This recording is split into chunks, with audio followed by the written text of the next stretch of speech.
صلوات على محمد وآل محمد.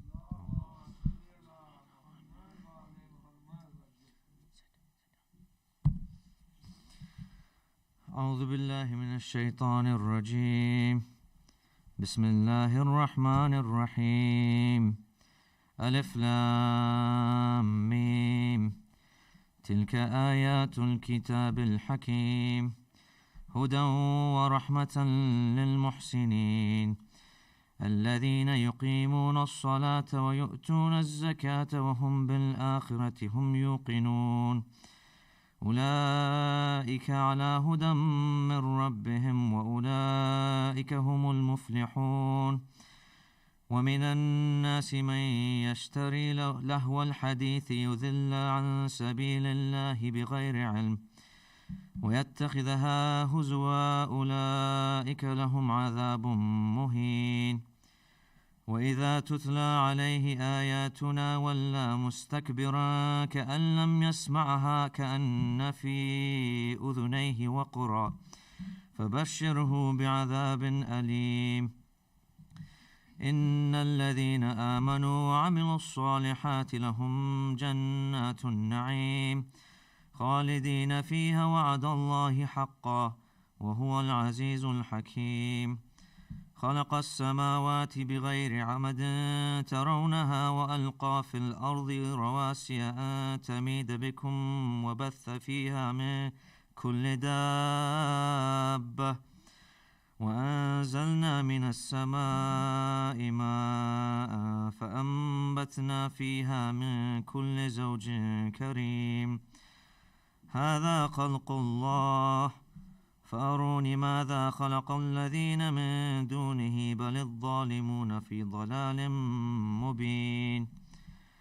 ولقد آتينا لقمان الحكمة أن اشكروا لله ومن يشكر فإنما يشكر لنفسه ومن كفر فإن الله غني حميد. وإذ قال لقمان لابنه وهو يعظه يا بني لا تشرك بالله إن الشرك لظلم عظيم. ووصينا الإنسان بوالديه حملته أمه وهنا على وهن وفصاله في عامين أن اشكر لي ولوالديك إلا المصير. وإن جاهداك على أن تشرك بي ما ليس لك به علم فلا تطعهما وصاحبهما في الدنيا معروفا واتبع سبيل من أناب إليه ثم إلي مرجعكم فأنبئكم بما كنتم تعملون. صدق الله العلي العظيم. اللهم صل على محمد وعجل فرجه. Brother Munawar, by any chance, do you have any poetry for Syeda Zahra? In the meantime, inshallah, I'll recite one in English, and then if Brother Munawar has something for Syeda Zahra, then inshallah we'll do one in Urdu as well. صلوات على محمد وآل محمد. اللهم صل على محمد محمد وعجل فرجه.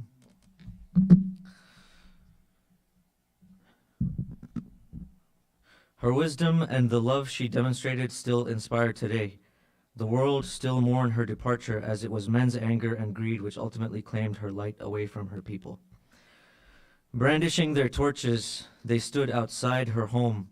Come out, pledge thy allegiance. We want power for our own.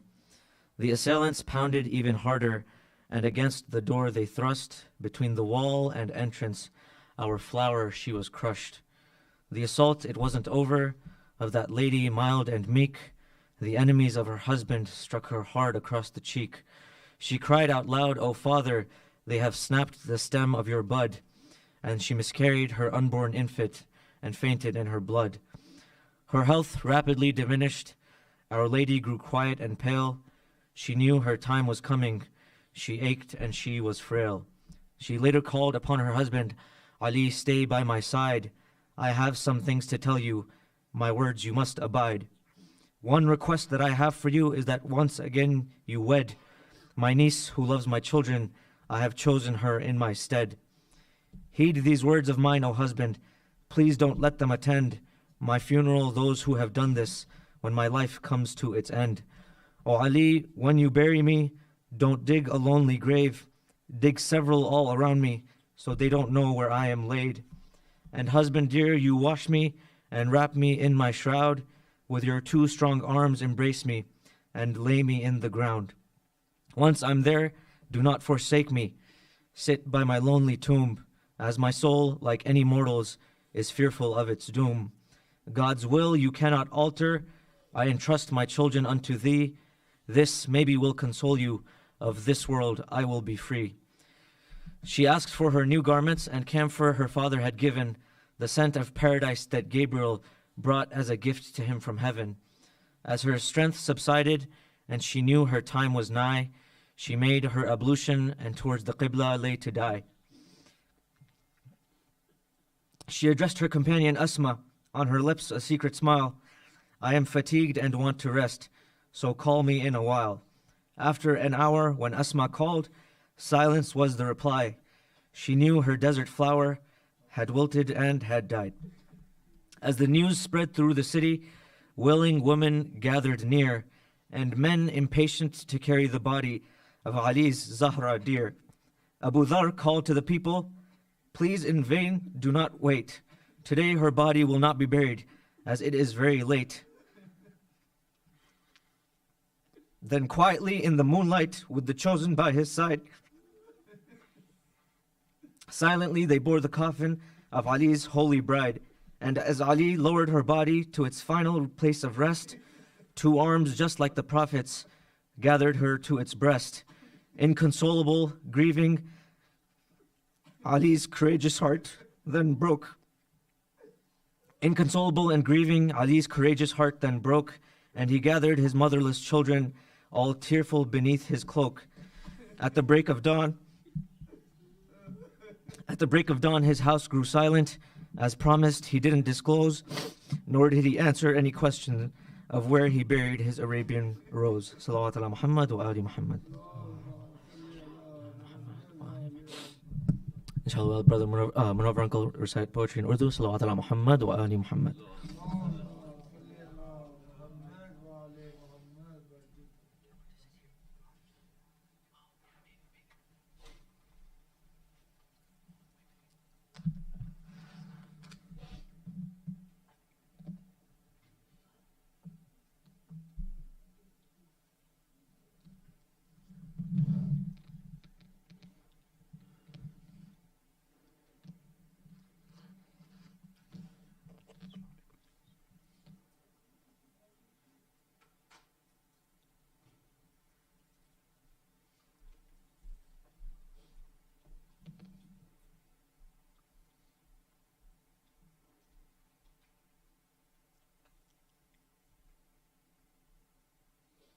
محمد وآل محمد صلوات.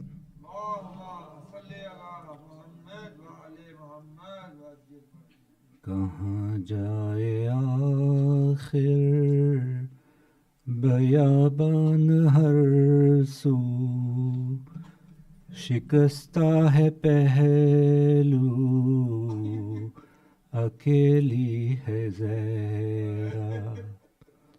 कहाँ जाए आखिर बयाबान हर सू, शिकस्ता है पहलू अकेली है Zahra.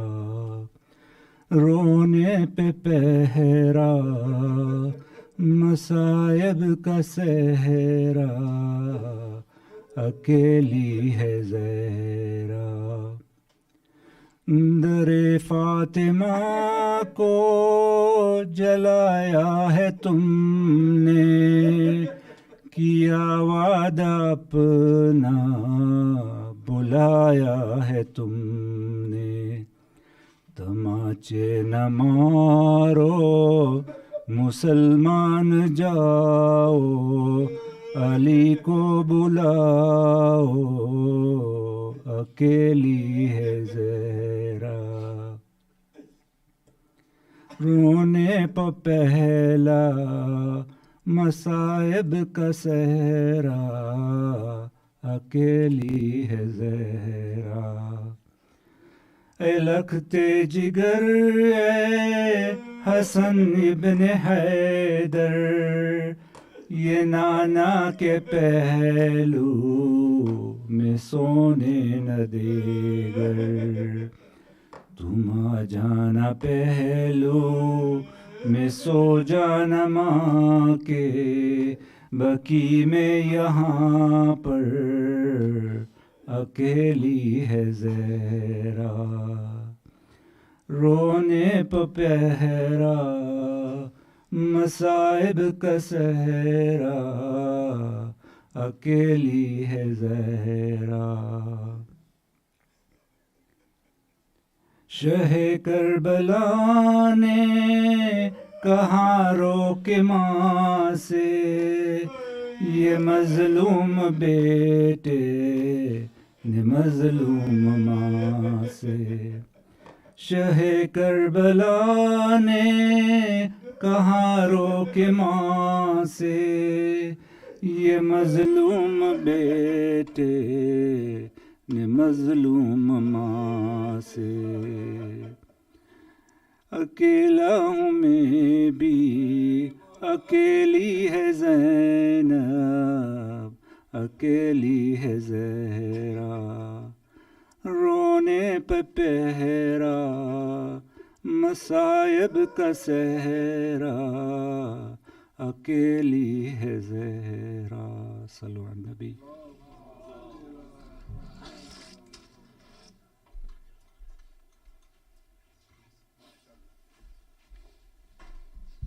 Awesome. Thank you, Manavar. Inshallah, without further ado, as you'll know, we are on night 2 of the series of Majalis for Fatimiyya. So, inshallah, without further ado, if we can all move towards the front as much as possible and invite Sheikh Jafar to the member with a salawat ala Muhammad wa ali Muhammad.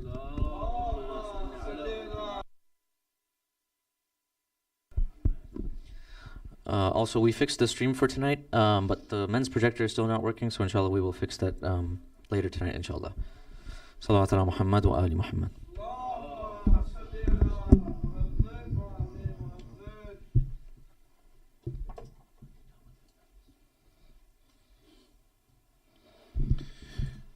For the well-being of the community, another salat ala Muhammad wa ali Muhammad.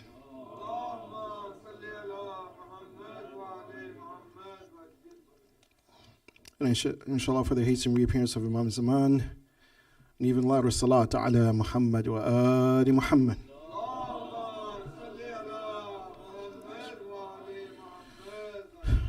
أعوذ بالله من الشيطان اللعين الرجيم بسم الله الرحمن الرحيم وبه نستعين أشهد أن لا إله إلا الله وحده لا شريك له وأشهد أن محمدا عبده ورسوله أرسله بالهدى ودين الحق ليظهره على الدين كله ولو كره الكافرون ولو كره المشركون ثم نسأل الله تعالى أن يصلي على سيدتنا ومولاتنا فاطمة بنت محمد خير خلق الله اللهم صل على فاطمة وأبيها وبعلها وبنيها وأئمة المعصومين من ذريتها ولعن الله على قاتليها وقاتلي أئمة المعصومين من ذريتها أما بعد فقد قال الله سبحانه وتعالى في كتابه الكريم بسم الله الرحمن الرحيم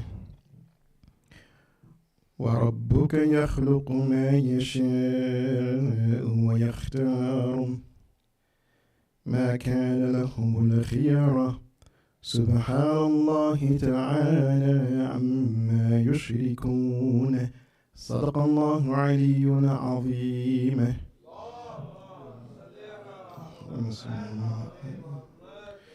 السلام عليكم ورحمة الله وبركاته. First and foremost, I give my condolences to the Imam of our time, Imam Zaman, Ajafar al-Sharif, and then to all of the mu'mineen mu'minat for the shahadat of Fatima Zahra sallallahu alayha.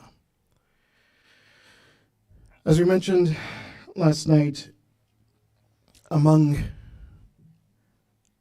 the individuals who held fast to the Ahlul Bayt alayhim afdalus salatu wassalam after the shahadat of Rasulullah sallallahu alayhi wa alihi wasallam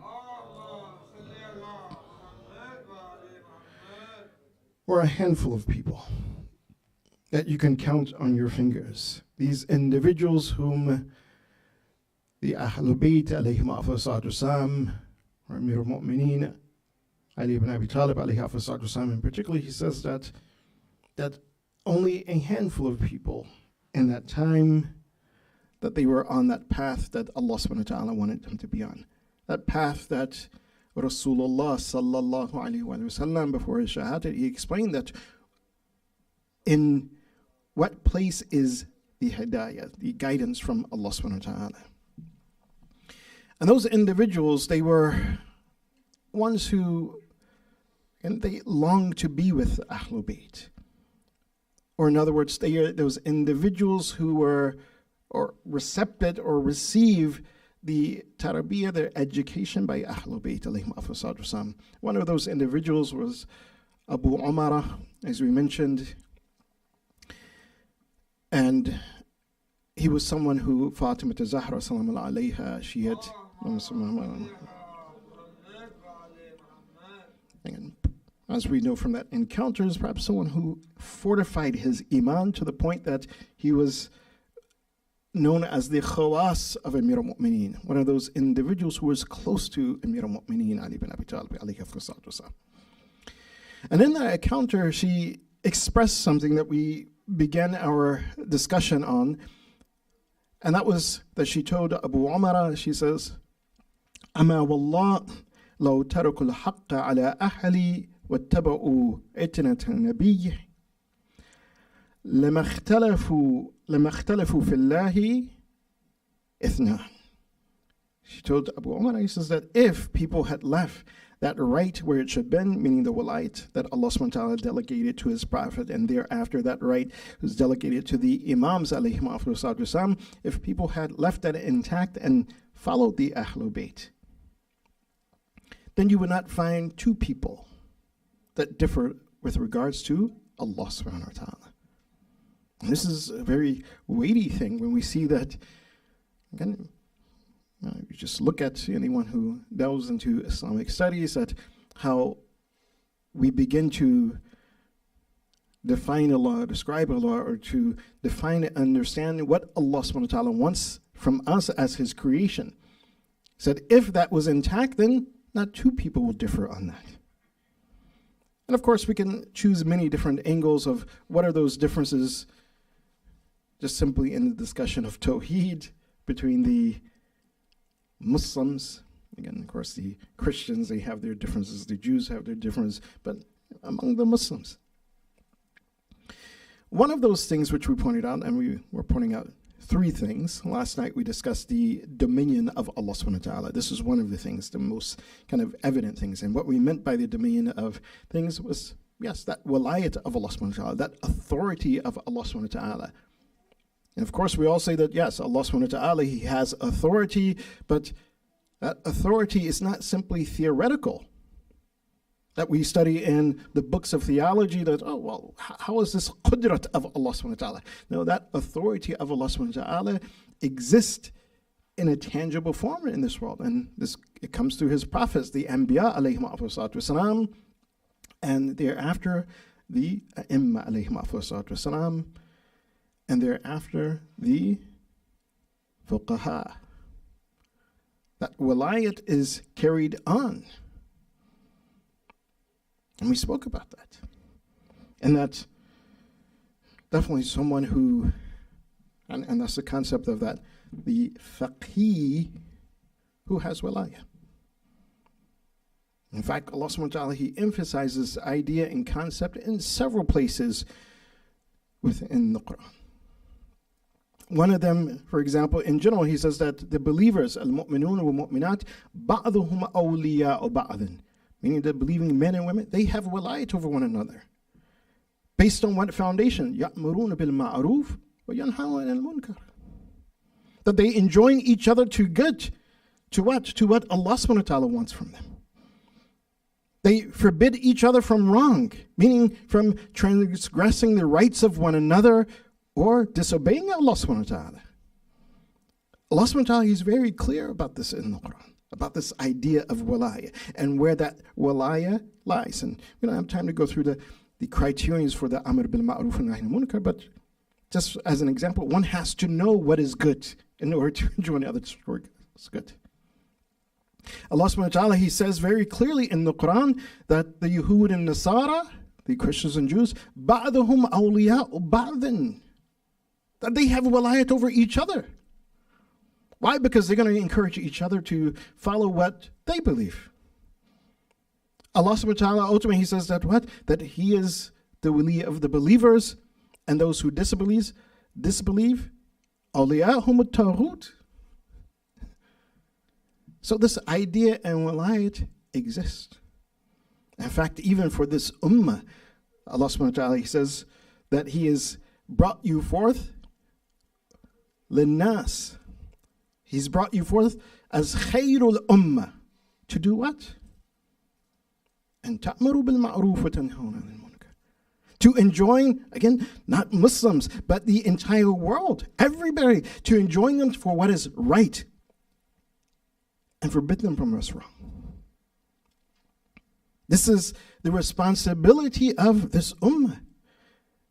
And Allah subhanahu wa ta'ala, he says that you are the shuhada ala nas wa rasul alaykum shaheed. And the Prophet is a witness over you.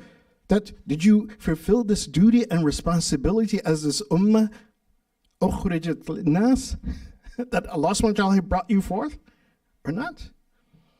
So he's clear about this wilayat. And for us, as I mentioned, that someone will say, oh, well, this wilayat doesn't exist, and some believe in the wilayat of a faqih, some don't. Very clear about this. Otherwise, then one who does not believe this, then they should not give any fatwa, because again, the ultimate objective of giving a fatwa or giving legal rulings is to what? To guide people. To guide people that what does Allah subhanahu wa ta'ala want from you? But also that has a criterion and it has a condition, which is the second thing that we find a difference in with regards to Allah subhanahu wa ta'ala. And it plays out, again, in our life and in the world. And what is that? That is divine justice. Divine justice. And of course, theoretically, in all of our books, at least we who follow the Ahlul Bayt, alayhim afsalatu wasalam, and this is actually known as one of our, you can say, key features in theology, even to the point that if you go and you talk to ulama, or even sometimes you read in their books, they say that this is what? Madhhab adaliyya. This is the school of thought that is founded upon this idea and concept of justice, divine justice. Yes, it was a theological debate at one point, but even in the classes of fiqh and usul, I'm letting you know this, and maybe you haven't attended the fiqh and usul, even in the classes of fiqh and usul, of law and the principles of law, if you're sitting in any of the classes of the teachers, they'll say, oh, hey, this point within legal aspects or within the principles of law, the philosophy of law, they said this is based on what? Why? Because we are al-adaliyah. Why? Because justice has to prevail. So divine justice is not simply a theological aspect that has no application with regards to in our lives, or any of those individuals who have wilayat, whether it's a believer over a believer, whether it is the faqih over other believers, that the bottom line has to end where? In justice. Otherwise, they have not fulfilled their responsibility, their duty. And who is going to be witness over that? Rasulullah.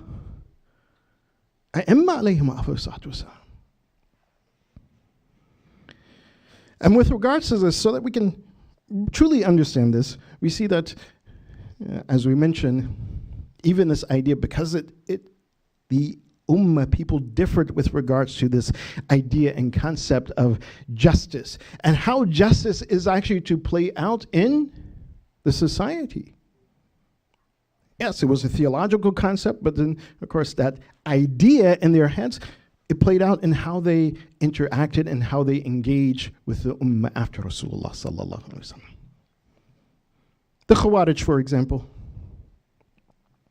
Among the Khawarij, the Bilad, they said, oh, you know what? You know, Amir al-Mu'mineen, Ali ibn Abi Talib, he's wrong. They said Muawiyah is wrong. So no, we're not going to follow either one of them. But in the end, we see that what happened, even political, they took a political stance. Although, as Imam Ali alayhi he stated, he says, look, these are individuals, they wanted to run away from imara, from leadership, by claiming, oh, neither one of these are righteous leaders, neither one of these are just leaders. But then in the end, who did they go to? They go to Muawiyah. Ibn Mujrim al-La'in goes to Muawiyah. He takes a payment to murder Amir al-Mu'mineen, to martyr Amir al-Mu'mineen Ali ibn Abi Talib. And where? In the Bayt of Allah, in the house of Allah, in the masjid, in the place of prostration when he's prostrating. And of course, you know, Allah subhanahu wa ta'ala is not physical where you can get close to him, but as it is explained, even in the riwayat, they say the closest point that you are to Allah subhanahu wa ta'ala is when you're in sajda. And in this place, this is where he stabs Amir al-Mu'mineen Ali ibn Abi Talib alayhi salatu. So their idea and concept of adl, of justice, is skewed in their mind, and because it's obscure and skewed in their mind, then how does it play out in society?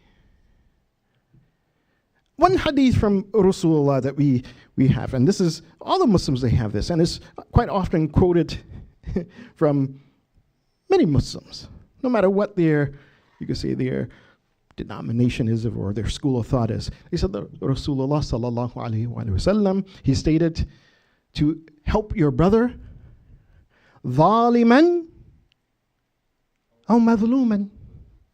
Help your brother, whether he's a zalim or madhloom. Some come in to say, oh, well, if it means to help your brother a zalim, then you leave him, don't oppose him. Perhaps he will self-correct. This is one interpretation. And this is because the idea and concept of justice is skewed in the minds of those individuals. They say, and if he's oppressed, then you help him out of that oppression. But as it is explained by, again, this, you could say, madhab al-adiliyya, that yes, you help your brother zaliman madhluman, that if he's an oppressor, you stop him from his oppression. And if he's oppressed, then you speak up for justice to throw that yoke of oppression off of him. If he's oppressed, you don't help to continue that oppression. And if he's an oppressor, you don't remain silent and let him oppress anyone. Likewise, if there's another oppressor, again, what it means, if there's an oppressor, and this is the sirat of Ahlul Bayt alayhim afsad, even if that oppressor, that zalim, is oppressing someone who's not even Muslim, it is your duty and responsibility to stand up for those who are oppressed. Ya ayyuhalladhina amanu kunu qawwamina bil qist. Be those individuals who establish justice. And I will say this, that it is every single one of our responsibility. Every Muslim, especially everyone who says La ilaha illallah Muhammad Rasulullah, Aliyun waliyullah.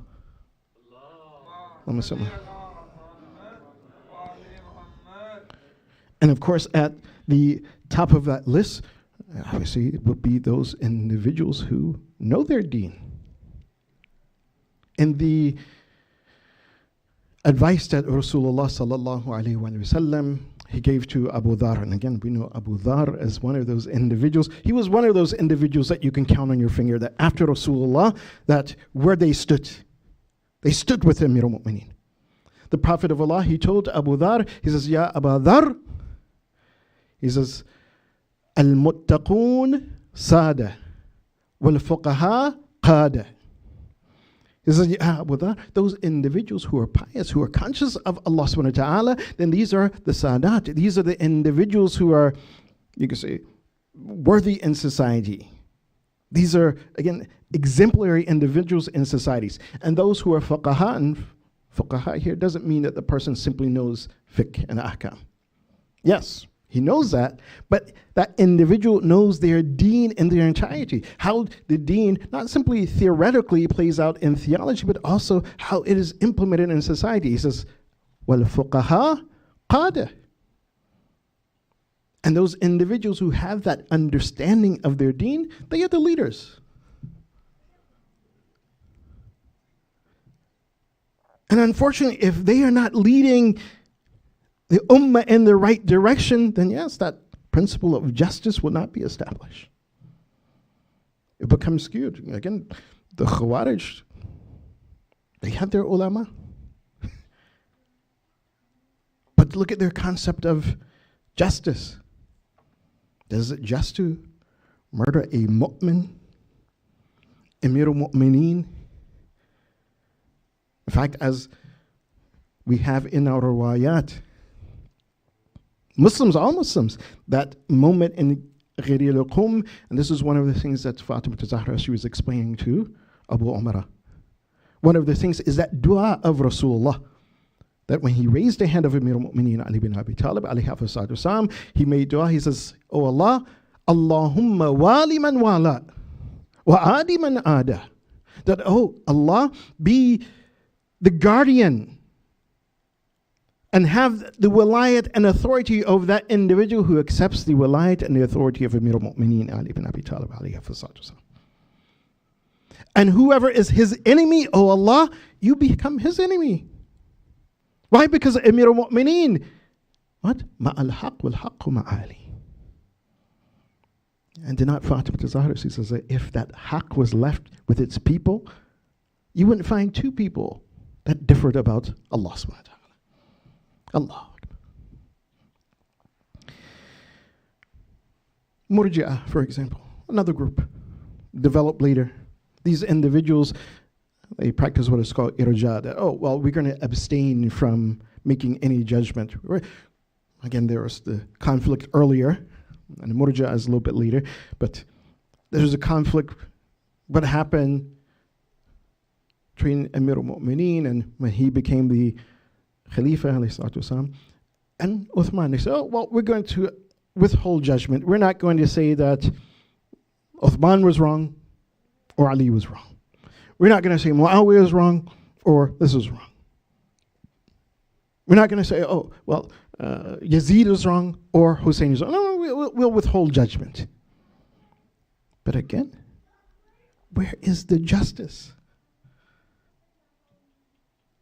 Because, again, this concept of adl, justice, divine justice, is skewed. Oh, maybe it's just simply a theoretical concept, and we don't have to practice it itself.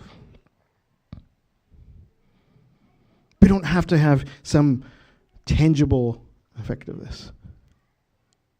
Subhanallah. Again,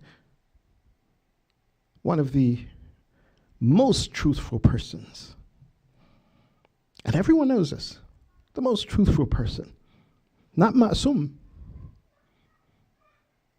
but among the companions of Rasulullah sallallahu alayhi wa sallam. Abu Dhar, again. This is recorded in history among all the Muslims that Rasulullah told Abu Dhar, Ya Abu Dhar, that you will live by your tongue and you will die by your tongue. And why is this? They said because Abu Dhar, he was truthful. And he would never hide the truth. He always spoke the truth. Listen to the advice that Rasulullah sallallahu alayhi wa sallam, he gave Abu Dhar.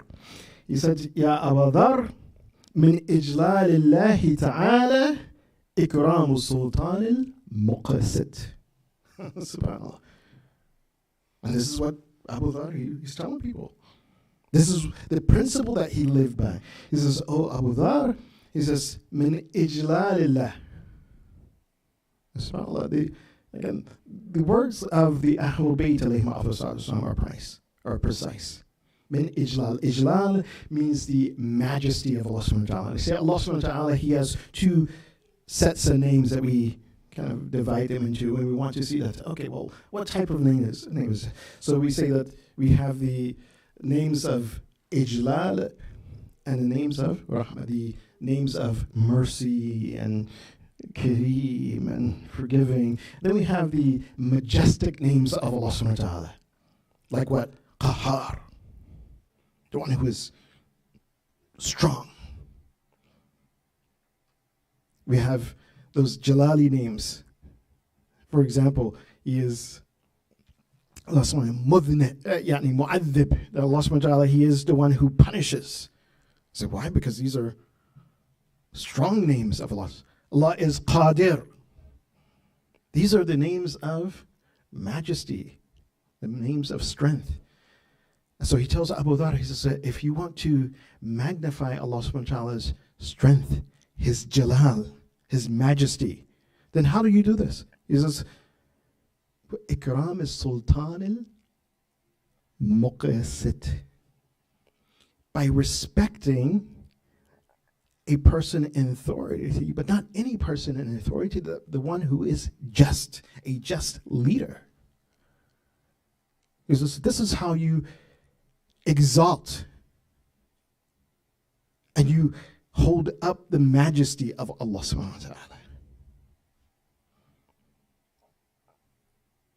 In other words, this divine justice is not just in theory.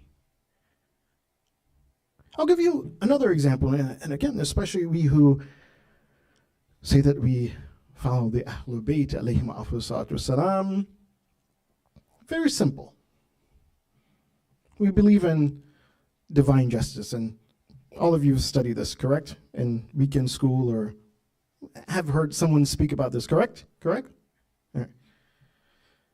And then we believe that at the end of time, after the great occultation of Imam Zaman Ajah Fargus Sharif,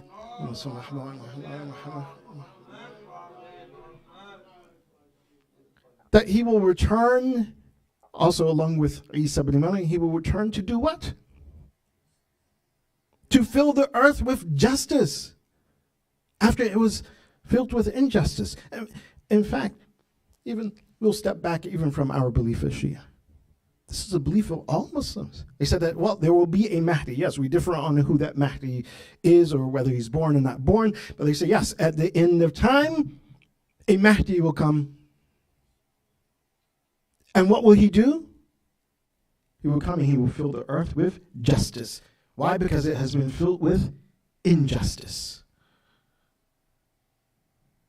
So this idea and concept of divine justice, again, it's not theory. And this is also why Rasulullah sallallahu alayhi wa sallam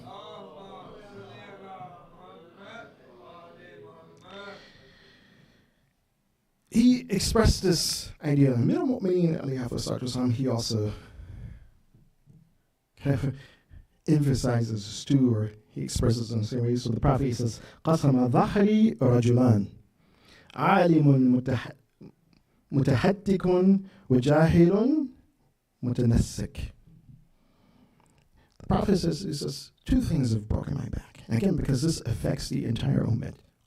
He says that alim mutahattik, that, again, one who has that responsibility to be an advocate for justice, to speak out against injustice, but he does not do this.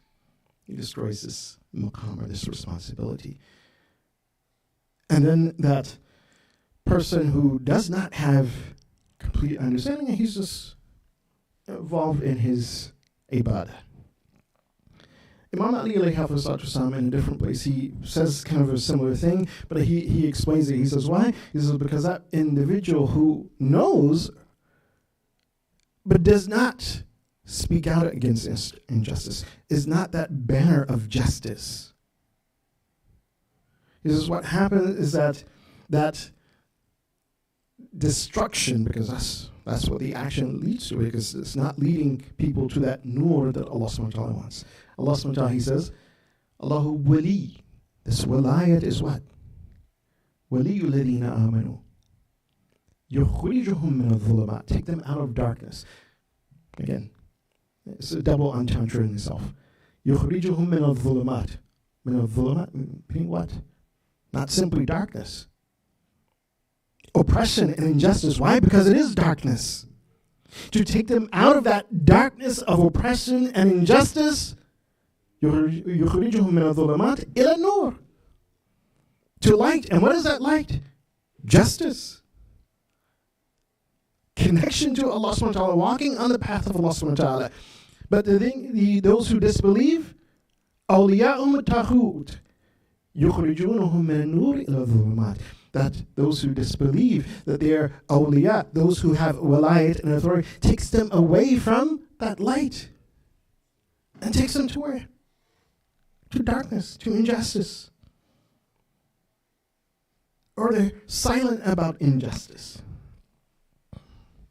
Again, that perfect example that we see is in Abu Dhar. Why? Because there's a moment where Amir al-Mu'mineen, and this is after, again, the rights of Amir al-Mu'mineen were usurped. Imam Ali alayhi salatu wasalam, he knows Abu Dhar. Interact with Abu Dhar a lot. And he tells Abu Dhar, he says, Ya Abu Dhar, he says, those individuals who have dragged me out of my house to take bay'ah, those individuals who have oppressed my wife, knocked the door in on him, set our house on fire. Imam al-Mu'mineen tells Abu Dhar, he says, Ya Abu Dhar, la tukallimu. Don't speak to them. You don't have to speak to them. You don't have to say anything, because this was going to create difficulties for you. But again, he understands, he knows that Amir al-Mu'mineen Ali ibn Abi Talib alayhi is not giving him a command to say nothing. Why and how do we know this? SubhanAllah. In that moment, in that event, and this is recorded in history, this is what we understand, that after the door of Fatima was broken in, Amir al-Mu'mineen, his hands were tied and he was being dragged out. They said that, again, some of these khawas of Amir al-Mu'mineen, that they were standing there. One of them was Salman Farsi, according to one of the narrations. Abu Dhar was also there. And when Salman Farsi, they saw that Amir al-Mu'mineen was being dragged out of his house. Abu Dhar saw him being dragged out of his house. They said, Salman, he reached for his sword. Likewise, Abu Dhar. But Imam Ali looked at them. He says, and they understood from the look of Amir al-Mu'mineen that, no, don't draw your swords. Don't turn this in.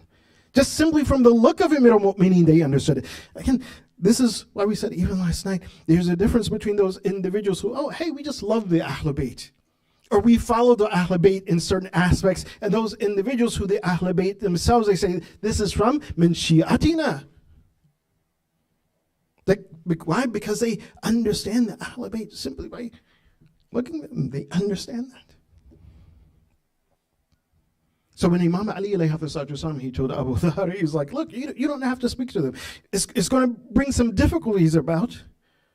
Abu Dhar, you knew that, look, Imam Ali, he's not commanding me. It's not a command.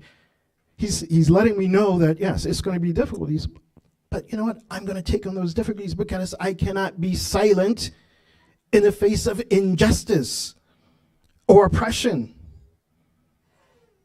And this is why Abu Dhar, he spoke out until he was exiled. He was exiled. And this is a huge question, because there's not one single Muslim who doubts the companionship of Abu Dhar and the closeness of Abu Dhar with Rasulullah sallallahu alaihi wasallam. That's a huge question. That, well, why would a companion like Abu Dhar be exiled? For what? For reciting the hadith of Rasulullah. Again, and If you've read the life of Abu Dhar, this is one of the things. One of the things that's recorded about his life, and there are a few books that's written about his life. They say, yes, once he was sitting outside, and as people were walking by, he was telling people what the Prophet of Allah said. This Qala Rasulullah, Qala Rasulullah, Qala Rasulullah. Perhaps also among these things was, as the Prophet said, what? Min ijlalillah, ikramu sultan muqsit. Perhaps one of these. But anyway, it was stated that he was saying the statements of Rasulullah, and someone came and told him, hey, shut up. Shut up. What are you doing? Why? Because they banned the writing, and they didn't want anyone to speak about the hadith, the statements of Rasulullah sallallahu alaihi wasallam. To this extent, injustice prevailed. To this extent, and we see that why some individuals,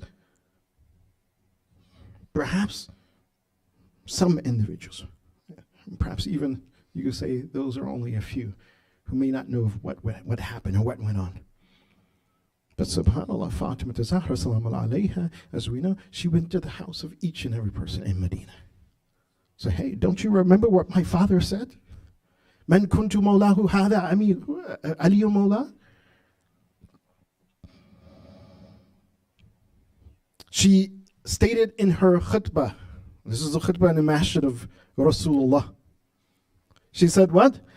فَفَرَضَ الْعَدْلِ, that Allah subhanahu wa ta'ala made justice an obligation. Upon whom? Upon the entire ummah. To uphold justice. فَفَرَضَ الْعَدْلِ تَسْكِينًا لِلْقُلُوبِ. Why? Because if justice prevails, then everyone will be at ease. Again, look at this. Look at the world we're in. Because justice doesn't prevail, every day we'll turn on the TV, you hear the news, oh, hey, this person hit this person, that person killed this person, this war is going, that war is, this group is grabbing the resources of another group, and subhanAllah. Where's their peace? Where's their ease? Where's the heart at ease? Because it's not. Because justice does not prevail. Even to the point that, I know at one point, but it may still exist. Someone, if they go to the store, hey, I'm just going to buy some eggs and milk. You don't even know if you're going to make it back. Some crazy person is going to come in, oh, they want to shoot up it. Subhanallah. And this is because justice does not prevail.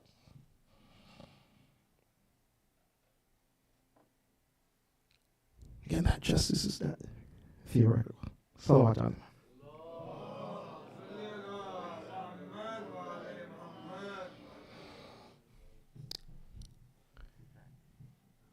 As Fatima, she stated that justice is an obligation.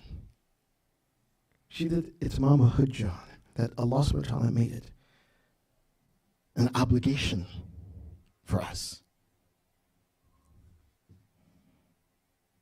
And of course, and without doubt, the Ahlul Bayt alayhim afdal themselves, that they are doing their part. The question is, are we? And especially those who may have understanding, they may have that understanding of the deen, as the Prophet told Abu Dhar, that al-fuqaha qad. Are we doing our part in establishing that justice? I want to give you a very beautiful statement by Fatima Zahra salamu alayha.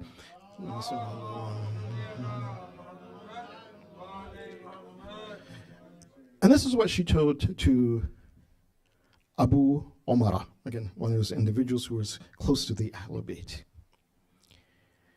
She told him that, listen, that the Prophet of Allah, sallallahu alaihi wasallam, he stated, "Mathalul imama, mathalul Kaaba." Because Abu Umar, he asks Fatima, he says that, well, since you've explained to me that the Prophet of Allah, he clearly defined he doesn't need it. Not by his own choice, but by Allah's command that Ali ibn Abi Talib, he is the leader. He actually says, so why did he sit? Why didn't he begin to shout about his right?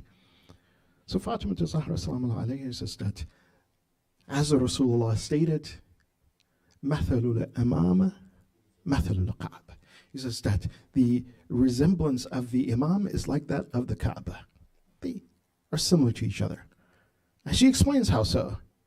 He says, Tu'ata wala ta'ati. Tu'ata bi wala ta'ati ila khayri. He says the Kaaba is there. And what happens with the Kaaba when we go to Hajj? We want to go to Hajj. Does the Kaaba come to us? Oh, yes, that would be quite convenient. Oh, hey, I have to make Hajj. The Kaaba comes to us, and I just step outside my house, and I make my tawaf, and Or do you go to the Kaaba? Or do you get up and you go and you make the effort to make that Hajj, make that ibadah? Yes, your responsibility is your duty to go towards the Imam. And this is what Fatima Zahra salamu alayha, she's teaching to Abu Umar. This is what Abu Dhar was taught by Rasulullah, by Amir al-Mu'mineen. This is the thing, that the Imam is there. You go and go to the Imam. So the question that we also need to ask, that what are you bringing? What are we bringing to the Imam? What are we bringing to the Imam? Likewise, when we go to Hajj, what are we taking to Hajj? What exactly are we taking to Hajj? If Fatima Zahra, she's giving this example, those who haven't made it to Hajj, then I'll give you the example of a ziyarah as well. But that example of Hajj, we see that most people, when they go to Hajj, they're just taking their nafs. And Imam Sadiq alayhi hafizatu salam, when he went to Hajj, and Abu Basir, Jabir ibn Abdullah Ansari, the companion of Rasulullah, that no one doubts in his, again, justice and his being a companion of Rasulullah, being one of the reliables. When he went to Hajj, he said that, oh, how many hujaj is here? Imam Sadiq says, no, how few hujaj and how many animals? And then Imam Sadiq, he put his hands over his eyes to let him see the reality of people. He says, oh, yeah, there's a lot of animals here. That was their inner state of being. If you haven't gone, you haven't experienced this. Many of us, we've gone to ziyarah. How many of us gone to ziyarah? We can just raise our hands. All right. Gone to ziyarah? Unfortunately, sometimes what happens in ziyarah, what are we bringing to the Imam? Some, alhamdulillah, they go, they make their ziyarah, they go pay their respects, they may touch the ziri, and they keep moving. Some go and they cling, they hold on, not allowing for others to come in and pay their respects, make their ziyarah. And then when they cling, what happens? Others come in, oh, hey, I have to get there too. So they jump on the top of the head of this one, they elbow that one, they shove their way in. SubhanAllah, what are we taking to the Imam? The Imam is like the God. What are we bringing to the table? Are we bringing our acts of injustice, our bad akhlaq? And again, I'm going to put this to just those who we claim that we follow the Ahlul Bayt, that, oh, hey, I don't like this one because of that. I don't like this one because of that. And na'udhu billah, and this happens. Someone who says, oh, yes, I'm the Shia of Muhammad wa Ali Muhammad, and I'm going to curse that one who is they or she, but they don't, why? Because they don't believe it. SubhanAllah. SubhanAllah. What are we taking to the Imam?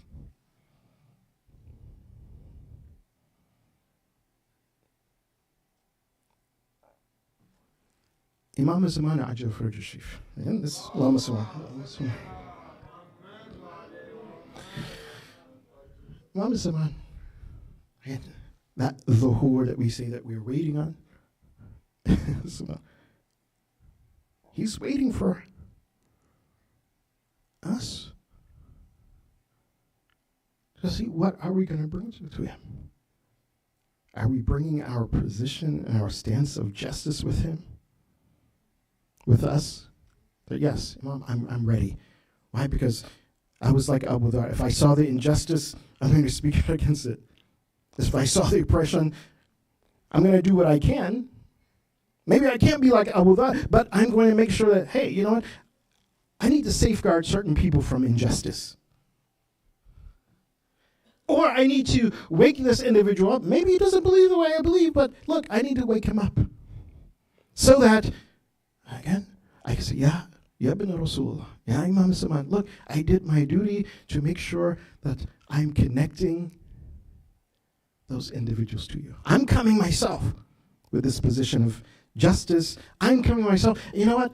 I'm going to bring my brother or my sister along with me who, at one point, they may have had some misunderstanding, but I'm going to bring them and I'm going to connect them with you. Yeah, Rasulullah.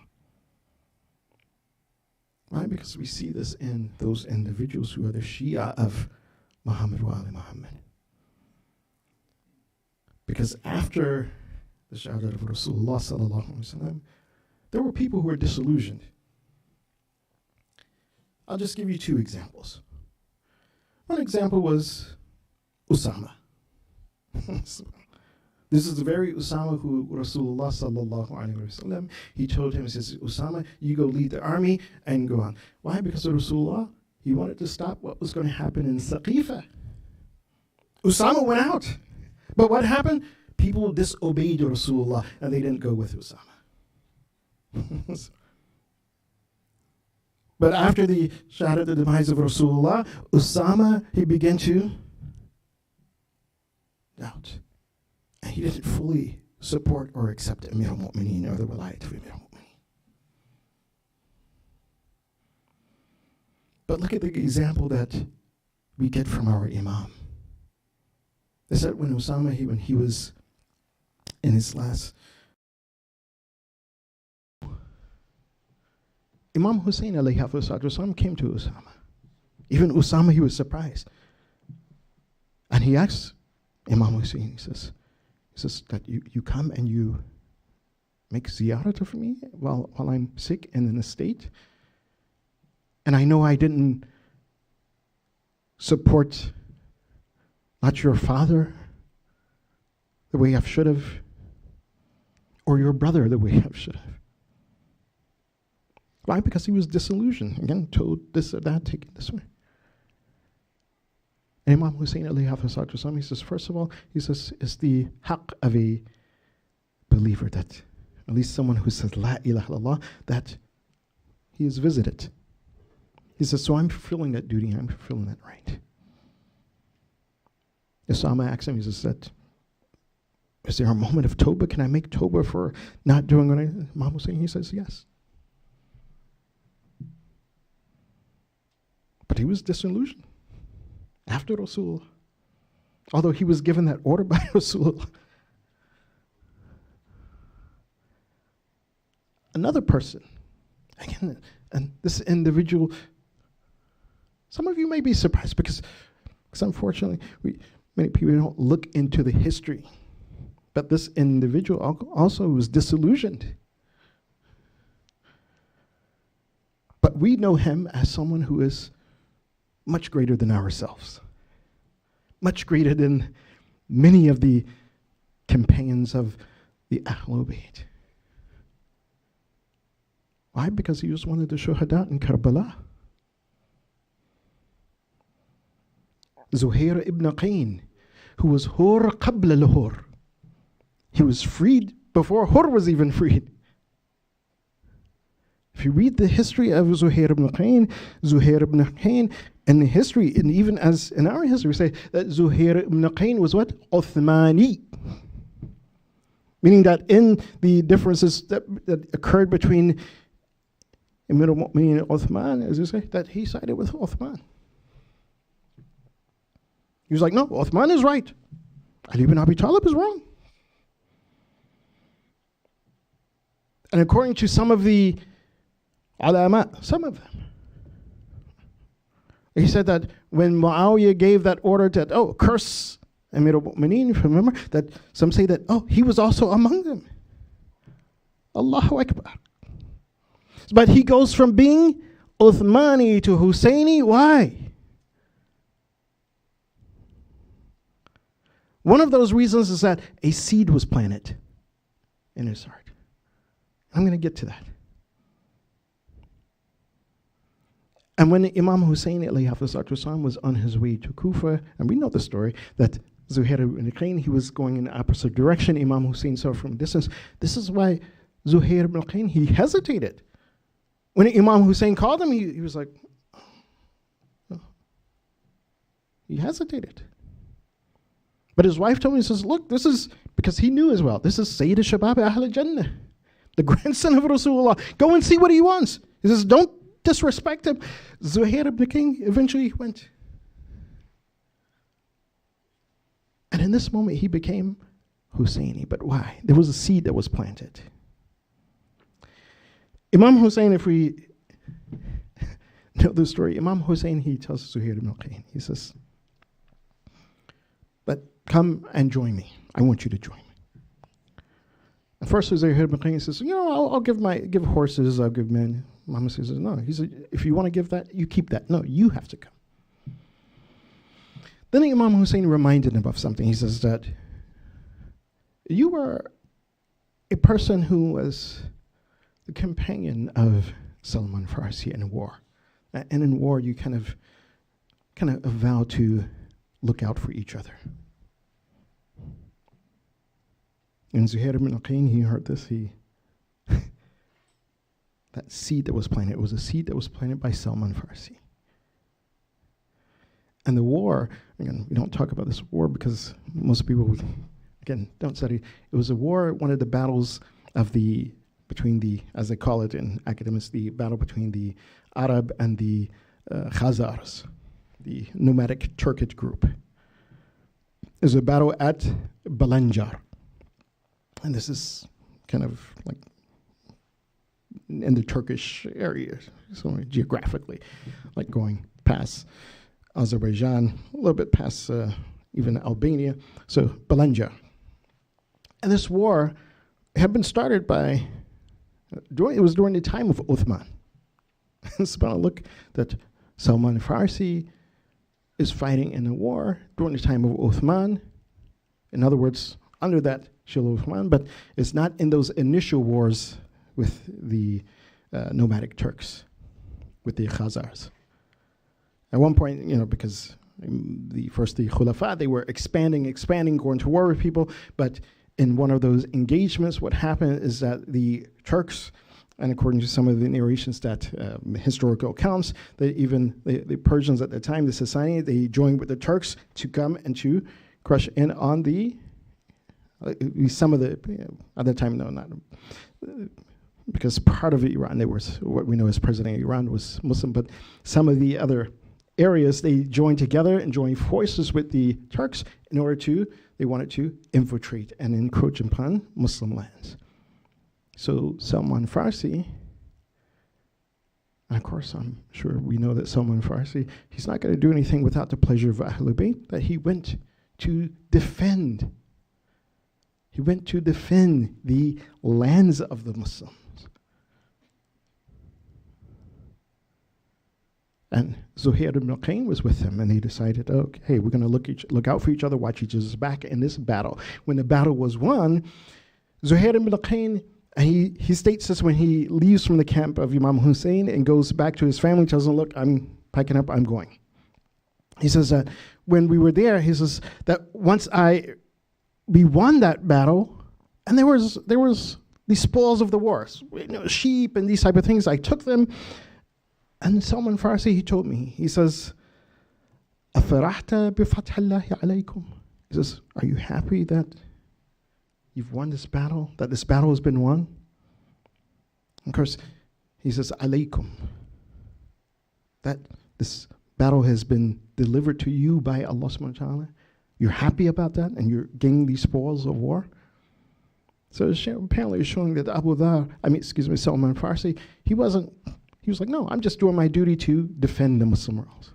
I don't care about the spoils or these type of things, nor am I someone who completely agrees with the political position of Uthman. But it's my duty and responsibility to protect the Muslims. So then he tells Zuhair ibn Qayn, he says, if you're happy with that, he says, فَإِذَا أَدْرَكْتُمْ شَبَابَ آلِ مُحَمَّدٍ صَلَّى اللَّهُ عَلَيْهِ وَآلِهِ وَسَلَّمْ فَكُونُوا أَشَدُّ فَرْحًا بِقِتَالِكُمْ مَعَهُمْ. He says, when you meet the children of Muhammad wa Ali Muhammad, he says, just you're happy with these spoils? He says, no, you need to be more happier at that time. That you will fight alongside the Shababi Ali Muhammad. Or in one narration, beside the Shababi Ali Jannah. Subhanallah. Sayyid Shababi Ali Jannah. He says, that's what you should be happy about. In other words, Salman, he knew. And this is one of the things that we read in the hadith, that Salman, he had this knowledge. They say, ilm al-balaya wal manaya, means that he knew the timings of death and sometimes his own death. And this is not strange as a person connects to Allah subhanahu wa ta'ala. I know our time is going a little bit off. He said, if someone is connecting to Allah subhanahu wa ta'ala, then they understand their timings of death. And I'll give you just one example because I know this example very well. My grandfather, again, he wasn't Muslim. And, the time I became Muslim, he was very elderly, about to pass away. But I grew up with him at times. And if you sat at his table and you didn't pray over the food, you couldn't start eating. Before you go to sleep, you better pray. He's like, because you don't know if you're going to wake up in the morning. Every Sunday, at the church, read the Bible every day. He was a very religious person in his context as around. And he stayed in a small town. I think there was no Muslims even in that town at that time. Or perhaps if they were, they weren't visible. He fell very ill. He was unconscious for some time. And it's kind of interesting to see that he kind of came back to. He started ringing the bell. And so the doctor's like, oh, hey, this guy's ringing the bell. And he says, look, I need to leave here. And so they're like, what? You just got to? He says, no, I need to leave. What was his reason? Not that he was feeling better or anything. He says, look, I'm not supposed to die here. My aunt who lived in the same town, they were like, well, what's going on? He says, look, I'm going to sign everything you want. I release you from everything. He says, this is not where I'm supposed to die. I'm supposed to die at home. So he signed all the papers, released the doctors, everything, hospital. You're not held accountable for anything. He was like, this is not where I'm supposed to be. He goes home later that evening.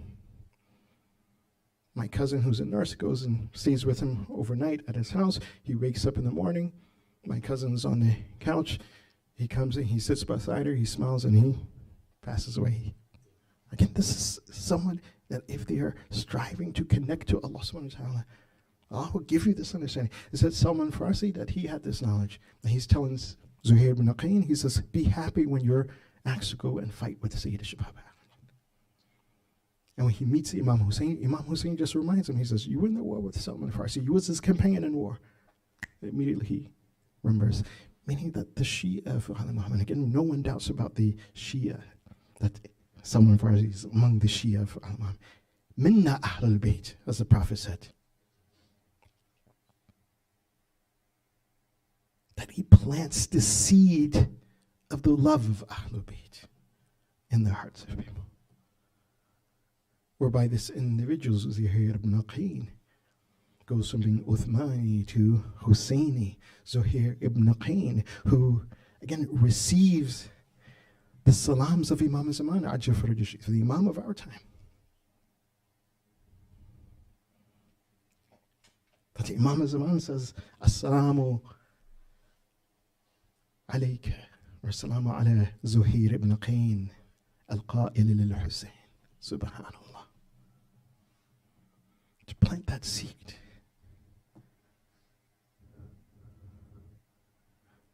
Unfortunately, that seed of love for Ahlul Bayt was not there after the Prophet of Allah. He returned back to Allah. People knew just by their lips that yes, Fatima Zahra salamu alayha bada'tu Rasulullah, she's a part of Rasulullah. They knew that Fatima Zahra is the most beloved child to Rasulullah. You see, even when the threat came, they said, oh, yeah, Fatima, that we know that you are the most beloved person after Rasulullah. But if you continue to gather people in your homes, we will burn your house. And that house was burned. And that door was kicked in. And Fatima Zahra was crushed behind the door. The rib of Fatima was broken. The young baby of Fatima was lost. Can you imagine? Monday night was the eve of the 3rd of Jumada Thani. But it was, last night was the night that the burial took place, the 3rd of Jumada Thani. So as we sit here, that imagine the house of Fatima. Imagine the house of Mir al-Mu'mineen. This is the first night, the first complete day and night where Fatima is not in the house. The mother is not in the house.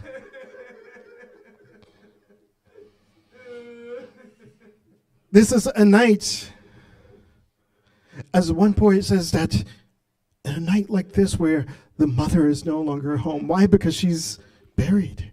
She's been martyred. Know the worth and the value of a mother. Know the worth and the value of Fatima Zahra. These are the nights of Fatima. Shabaya Fatimi. Shabaya Ghurbatu Gham. This is nights of sadness. These are the nights of mourning. In Shab Bidan Qadri Madari. Bidan Qadri Kawsar Siddiq Ya Zahra Ya Fatima. Know the value of Fatima Zahra. But it's so beautiful, as this poet says, is yes, while we are mourning for Fatima Zahra, he says something very strange. He says, but in ke shabhaya azay bibi Fatima ast wali bi'ain ke bishar bisuzim baray ghurbat Ali. He says, yes, we're mourning Fatima Zahra, but mourn for Ali in this night, the broken heart of Amir al-Mu'mineen in this night. Why do we mourn for the broken heart of Amir al-Mu'mineen in this night? One example is given.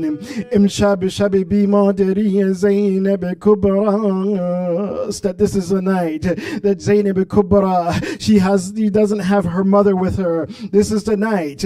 And in this night, as Amir al-Mu'mineen, as he was fulfilling one of the wasiyats of Fatima Zahra, he says that after you bury me, ya Amir al-Mu'mineen, come in the night and come by my grave and recite the Quran. They said that Amir al-Mu'mineen, he went and he sat by the grave of Fatima Zahra and he began to recite the Quran for Fatima Zahra. He said at one moment that Amir al-Mu'mineen, it was late, so he laid down beside the grave of Fatima Zahra and he went to sleep. And in his sleep, he saw Fatima Zahra. And when he saw Fatima Zahra, Fatima told Amir al-Mu'mineen, Ya Abul Hassan, ila al-bayt, لأن زينب جلست من النوم نظرت إلى مكاني فرأته خالية. She said to Amir al-Mu'mineen that, Ya Amir al-Mu'mineen, oh Abu al-Hasan, that hurry back home, because Zainab, she is woken up and she's looking around searching for her mother. Zainab ut gaya, oh uski maa ki talash hai, aur maa ki jagah khali hai. Zainab is looking for her mother, but she cannot find her mother. The place of her mother is gone. Look at Fatima Zahra. She's worried about the loneliness of Zainab in this night. But there will come a night where Zainab, she is going to be all alone. There's going to be no mother, no father, none of her brothers. She's going to be all alone trying to gather the children of Karbala. But Fatima Zahra, she's saying that, Yo Abu Hassan, that at least in this night that Zainab is not alone.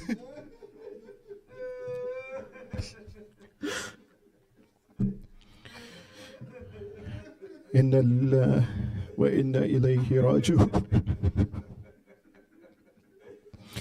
وسيعلم الذين ظلموا أي منقلب ينقلبون.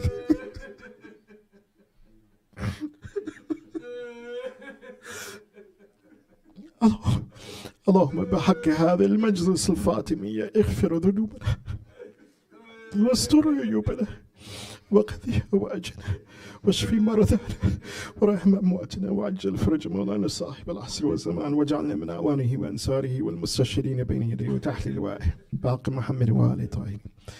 فاطمة زهرة ماتمة فاطمية.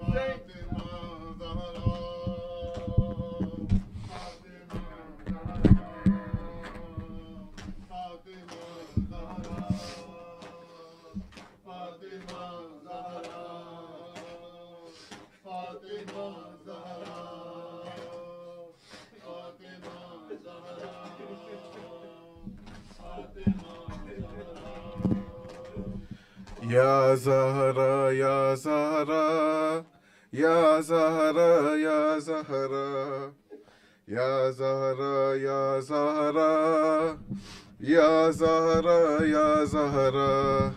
آدھی رات کی تاریخی میں لے کر چشمے تار میرے مولا جاتے ہیں قبر زہرا پر ہائے کرب امام زمانہ قبر زہرا پر یا زہرا یا زہرا یا زہرا یا زہرا یا زہرا یا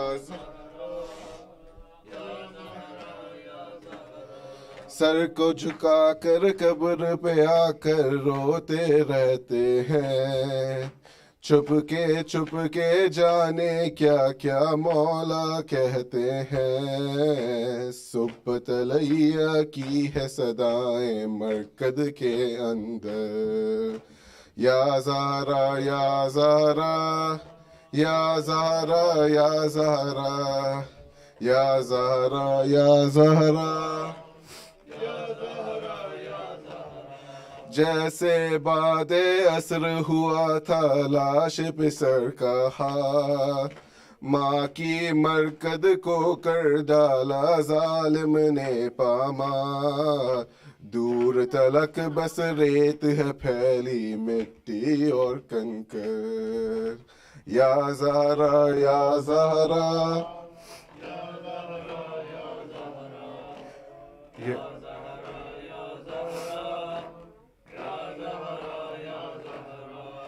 غیبت کے پردے میں ہوں محرومی تو دیکھیں دادی اپنے پوتے کی مظلومی تو دیکھیں دادی میری آنکھوں میں ہے شام کا ہر منظر یا زہرا یا زہرا Ya Zahra.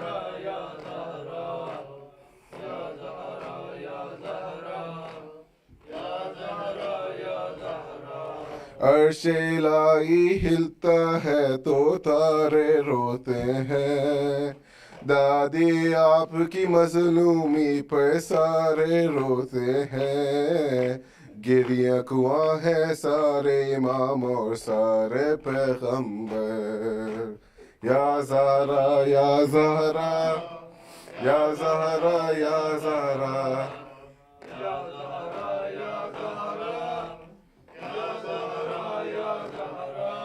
دادی آپ کے پاس ہے اب بھی کرتا اصغر کا، دادی مجھ کو بس لینا ہے محسن کا بدلہ، آپ دعا دیں کھل جائے بس غیبت کا یہ در، یا زہرا یا زہرا.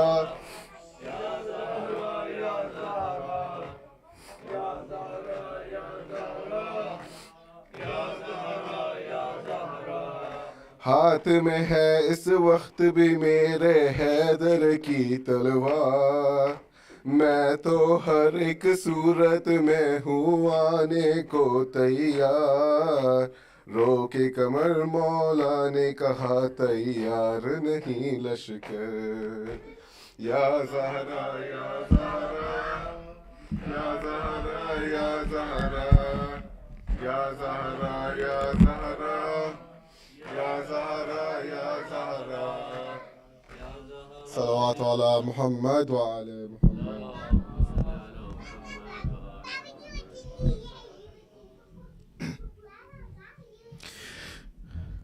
أزور مولاتي وسيدتي فاطمة الزهراء أصالة عن نفسي ونيابة عن والدي ومن قلدني بالزيارة.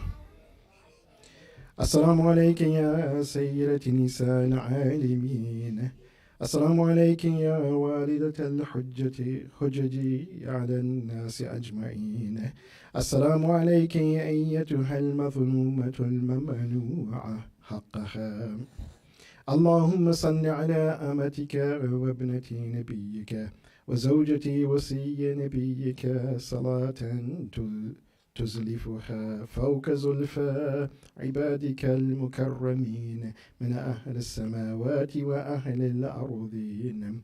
اللهم صل على فاطمة وأبيها وبعلها وبنيها والأئمة المعصومين من ذريتها، لا سيما بقية الله في الأرضين. السلام عليك يا مولاي يا صاحب العصر والزمان، السلام عليك يا خليفة الرحمن، السلام عليك يا إمام الإنس والجان، عجل الله تعالى فرجك وسهل الله تعالى مخرجك وظهورك، وجعلنا من أعوانك وانصارك والمستشهدين بين يديك وتحت لوائك. السلام عليكم يا أهل بيت النبوة وموضع الرسالة جميعا ورحمة الله وبركاته.